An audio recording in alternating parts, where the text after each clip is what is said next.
Hi guys, April here from Traveling Our Beautiful Earth, and I just wanted to do a little video about traveling with little ones. I'm not really talking about like teenagers and stuff like that. I'm talking about like, you know, babies to preschool age because that's the experience that I've had as far as traveling goes. Obviously, rule number one, you got to have snacks. They got to have snacks when they're driving and whatnot. You got to have them something to kind of be entertained.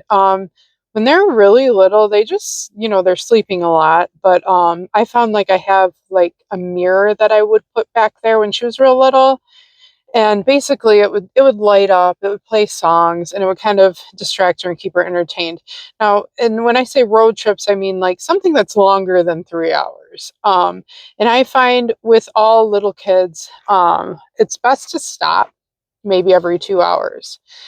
And if they're napping, you might be able to get away with three, but after that, like they need to get out of the car. It helps if you can kind of, if you have two people, you can get back there and sit with them and kind of talk to them and stuff like that. That helps too.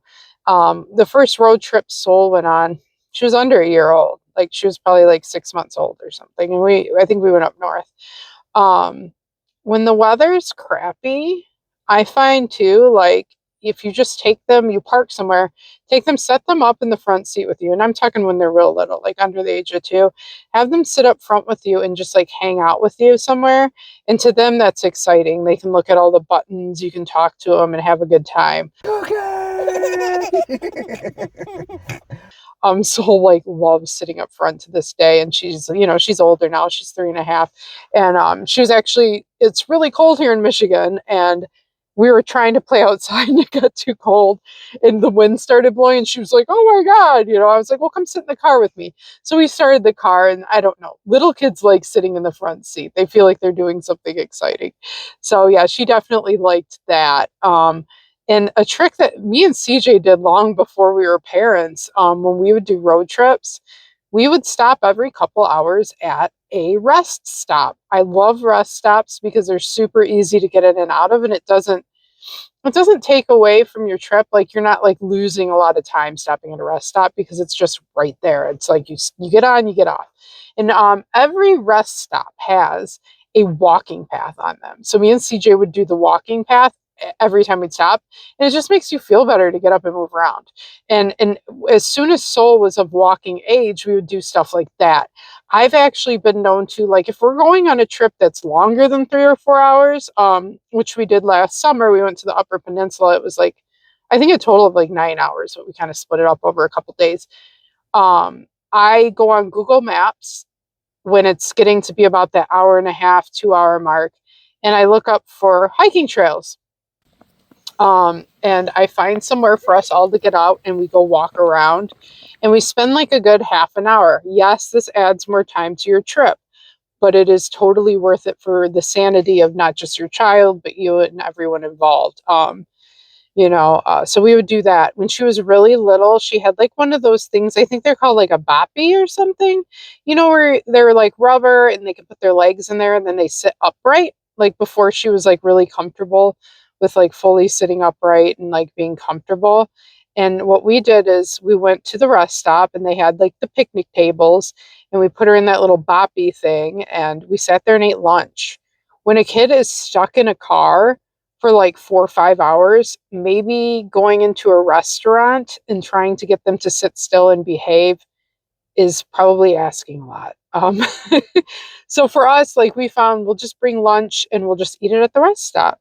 And I'm not against, or maybe go through a drive through and do the thing where you have them sit up front with you. Another thing I really like is a DVD player. I know that sounds like super old school, but not everywhere you go has internet connection. If you have a DVD player, they can actually watch movies. So that's pretty cool. So yeah, stuff like that. And if the trip is longer than 5, 6 hours, honestly, I would split into 2 days. I would. And I just get a hotel somewhere. And if you don't want to get a hotel, get a little campground. It's just so much saving of your sanity to let them get exercise throughout the day. I mean, if you want to drive all day, if you want to drive 8 hours, that's fine, but be prepared to stop 3 or 4 times and let them stretch their legs and move, because they got to move and they got to eat and go to the bathroom.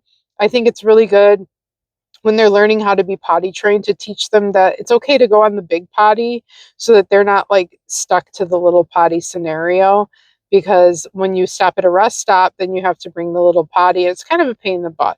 But if you need to, if that's like what your child feels comfortable with, throw it in your car. And you can even have them. I've seen people pull over at the side of the road and just have their kid pee in the car and then just dump it out somewhere, wherever. I don't know.